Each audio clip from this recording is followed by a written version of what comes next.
উত্তাল হয়ে উঠেছে বঙ্গোপসাগর। ঘূর্ণিঝড় ও ঝোড়ো হাওয়ার শঙ্কায় দেশের 4 সমুদ্র বন্দরে জারি করা হয়েছে 3 নম্বর সতর্ক সংকেত। দুর্যোগপূর্ণ আবহাওয়ার আরও খবর জানাতে কলাপাড়া আন্ধারমানিক নদের তীর থেকে যুক্ত হয়েছেন জসিম পারভেজ। জসিম, উপকূলীয় এলাকার আবহাওয়ার বর্তমান পরিস্থিতি কেমন দেখছেন এবং লঘুচাপ কি আরও ঘনীভূত হওয়ার শঙ্কা রয়েছে কিনা আবহাওয়া অফিস কি বলছে?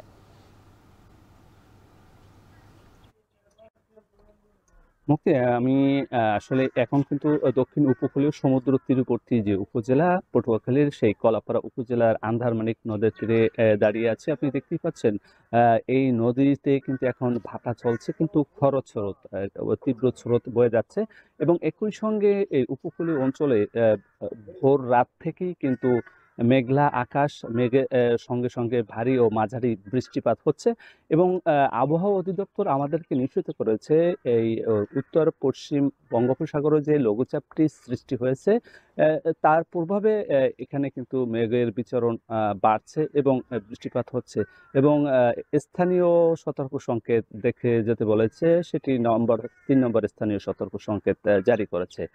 তো এখন কিছুক্ষণ আগেই কিন্তু ভারী বৃষ্টিপাত হয়েছিল, এখন কিন্তু গুঁড়ি বৃষ্টিপাত হচ্ছে।